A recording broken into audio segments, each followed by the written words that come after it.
예. 예수 그리스도께서는 이 땅에 율법의 완성을 이루기 위해서 오셨습니다. 믿으십니까? 예수님이 오시기 전 이스라엘 백성은 하나님이 그들에게 주신 율법을 따라서 살았습니다. 그리고 그 율법을 따라 그들은 레위 지파 중에 제사장을 세웠고, 그리고 그 제사장들은 이스라엘 백성들을 대신해서 하나님 앞에 제사를 드리고 또 하나님과 이스라엘 사이에 중보의 역할을 했었죠. 하지만 예수 그리스도께서 이 땅에 오셔서 우리의 영원한 대제사장이 되심으로 말미암아 이제 우리는 더 이상 구약 시대와 같은 제사를 드릴 필요가 없게 된 것입니다. 만약에 그렇지 않았더라면 우리는 지금 이 시간에 어디 가서 양이나 소나 비둘기를 잡아다가 제사를 드리고 있어야 했을 것입니다. 예수 그리스도께서 이 땅에 오심으로 인해서 신약 시대를 살아가고 있는 우리들은 더 이상 율법에 얽매이지 않는 삶을 살 수 있게 된 것입니다. 오늘 본문은 그것을 우리에게 말씀해 주고 있는 것이죠. 우리는 결코 율법을 통해서 구원을 얻을 수 없다라는 사실이에요. 로마서 3장 20절에 그래서 뭐라고 기록합니까? 그러므로 율법의 행위로 그의 앞에서 의롭다 하심을 얻을 육체가 없나니 율법으로는 죄를 깨달음이니라. 여러분, 우리 중에 어느 누구도 율법의 모든 요구를 다 이룰 수 있는 사람은 없다는 것입니다. 그렇기 때문에 율법을 통해서 구원을 얻을 사람은 아무도 없다는 것이죠. 우리가 율법 중에 단 하나라도 어긴다면 그 사람은 그 모든 율법을 어긴 사람이 되기 때문에 그렇습니다. 예를 들어서 우리가 이야기하는 십계명 있죠. 십계명의 마지막 계명이 무엇입니까? 내 이웃의 것을 탐내지 말라라는 말씀이에요. 이것은 우리의 어떤 행위뿐만이 아니라 마음의 죄까지도 포함하는 것을 이야기합니다. 마음으로 남의 것을 탐내는 것, 마음으로 분노하는 것, 마음으로 살인하고 마음으로 간음하는 것, 이 모든 것들까지도 하나님 앞에서 죄이고 그 죄를 짓는 사람은 율법을 지키지 못한 것이라는 것을 우리에게 말씀해 주고 있는 것이죠. 율법은 그래서 여러분 우리에게 구원을 주는 것이 아니라 그것으로 말미암아 우리가 하나님의 백성으로 살아가는 기준이 되어지는 것입니다. 이스라엘 백성들이 약속의 땅에 들어가서 행해야 하는 기준이었던 것, 그것이 바로 율법이었죠. 율법을 지킴으로 말미암아 그들은 이방 나라들과 이방 백성들과 다른 하나님을 믿고 따르는 백성이라는 것을 보여주는 그러한 행위가 되어지는 것이었습니다. 하나님께서는 이스라엘 백성들이 애굽의 노예로 있을 때에 그들에게 율법을 딱 주면서 자, 여기에 율법이 있으니 너희가 이 율법을 다 잘 지키면 내가 그곳으로부터 너희를 구원해 주겠다라고 말씀하시지 않으셨습니다. 하나님은 먼저 하나님의 그 능력으로 말미암아 그 이스라엘 백성들의 기도를 들으시고 그들을 애굽의 노예로부터 구원해 주셨습니다. 그리고 나서 주신 것이 바로 이 율법이라는 것이죠. 구약 이스라엘 백성들에게 준 이 율법은 그렇기 때문에 그들을 구원하는 기준이 아니라는 거예요. 그렇다면 또 다른 기준이 있다라는 것인데 여러분 그것이 무엇입니까? 계속해서 로마서 3장 21절은 이렇게 말씀하고 있어요. 이제는 율법 외에 하나님의 한 의가 나타났으니 율법과 선지자들에게 증거를 받은 것이니라. 여러분 여기서 말하는 하나님의 한 의가 무엇입니까? 바로 예수 그리스도를 이야기하는 것이죠.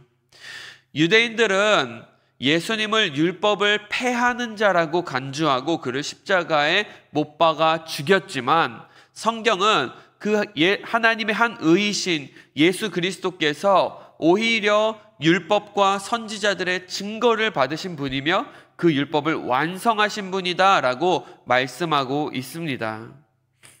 그런데 가끔 우리가 율법 폐기론자라고 불리는 사람들의 모습을 보면 그들은 예수 그리스도 이후에 율법이 아예 필요 없는 것이 되어졌다, 무익한 것이 되어졌다라고 주장을 하기도 합니다.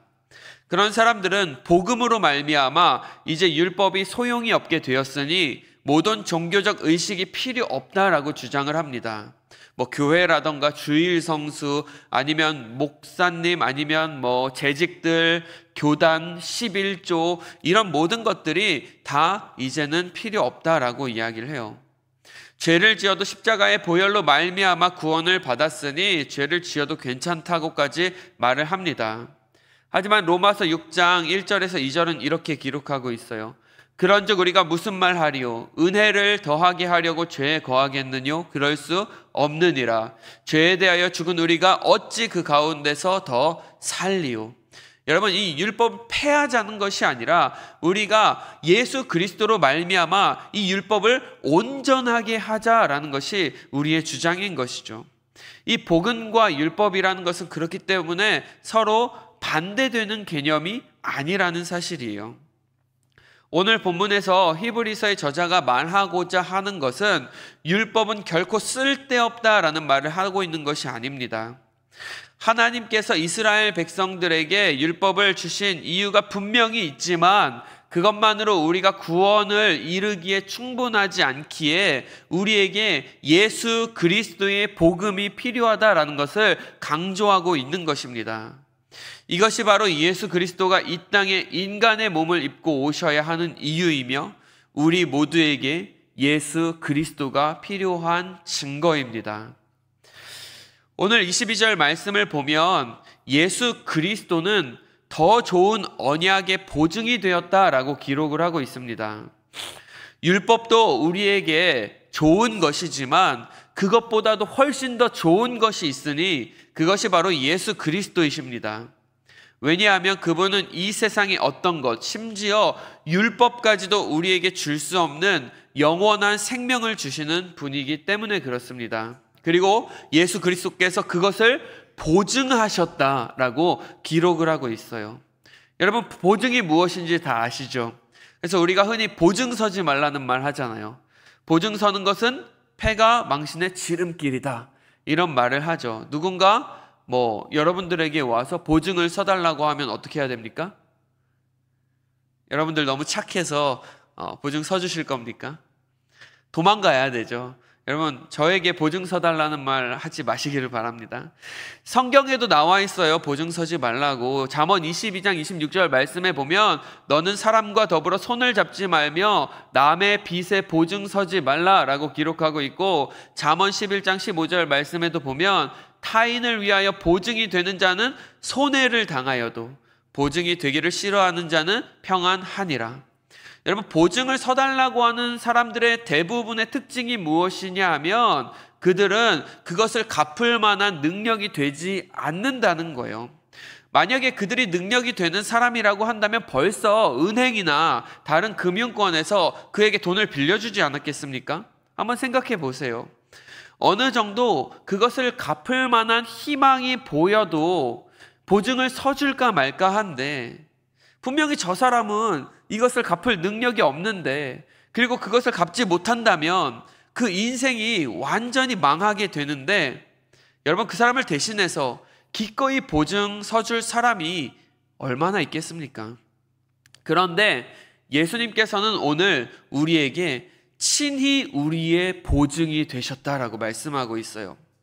우리는 결코 율법의 모든 요구를 이룰 수 없는 사람이라는 것을 다 아시고, 우리는 분명히 죄의 값을 치를 수 없는 자들이라는 사실을 분명히 알고 있음에도 불구하고 예수님께서는 우리를 대신해서 그 보증이 되셨다는 거예요. 그렇게 될 경우에 우리가 그 값을 치르지 못한다면 그것을 본인 스스로가 다 감당해야 된다는 사실을 예수님께서는 분명히 알고 계셨음에도 불구하고 친히 이 땅에 인간의 몸을 입고 오셔서 우리를 대신해서 십자가를 지셨습니다. 그래서 우리는 하나님의 심판대 앞에 섰을 때에 더 이상 갚아야 할 죄의 값이 없는 거예요. 왜냐하면 예수 그리스도께서 우리의 보증이 되셨기 때문에 그렇습니다. 하나님께서 그 죄값을 이제는 우리에게 찾지 않으시고 우리의 보증 되신 예수 그리스도의 십자가에서 찾으셨다라는 사실이에요. 여러분, 이것이 얼마나 감사한 일입니까? 우리가 잘 아는 그 횃불 언약 있죠. 아브라함과 하나님이 언약을 맺으실 때에 그 쪼개진 짐승들 사이로 오직 하나님만이 지나가셨습니다. 언약은 둘이 맺었지만 그 언약 가운데에 그 언약을 이루시는 분은 오직 하나님이시라는 사실을 우리에게 보여주고 있는 것입니다. 우리 인간은 결코 그것을 이룰 수 있는 능력이 없다라는 것을 아셨기에 하나님께서는 스스로 그 언약의 길을 걸어가시고, 그리고 또한 스스로 그 언약을 지키고자 예수 그리스도를 우리 가운데 보내주시고 우리의 보증으로 삼으셨던 것이죠. 그래서 이사야에는 이렇게 이야기하고 있습니다. 그의 찔림은 우리의 허물 때문이요 그가 상함은 우리의 죄악 때문이라. 그가 징계를 받음으로 우리는 평화를 누리고 그가 채찍에 맞음으로 우리는 나음을 입었도다.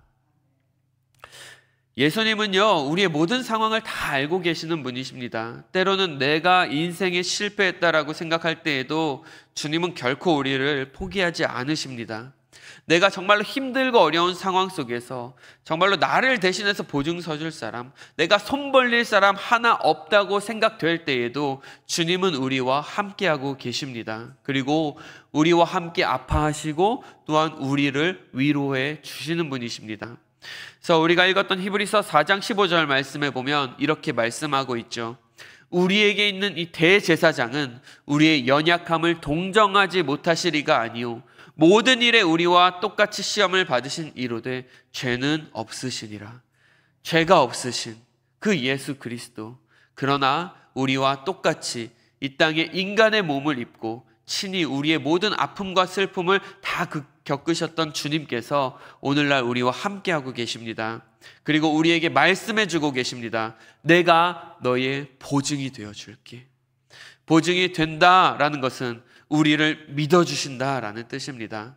그렇지 않더라도 너가 혹시 넘어지고 쓰러지고 그 일을 다 감당하지 못할지라도 내가 그것을 다 해결해 주겠다라고 말씀하고 있는 것입니다. 그러니 너는 아무것도 염려하지 말아라. 두려워하지 말아라. 걱정하지 말아라. 내가 너의 보증이 되겠다.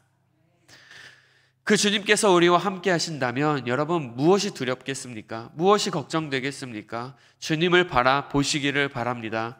그리고 그 언약을 이루실 그 신실하신 하나님을 오늘도 믿고 정말로 평안 가운데 살아갈 수 있는 저와 여러분들이 되기를 간절히 축복합니다. 함께 기도하시겠습니다.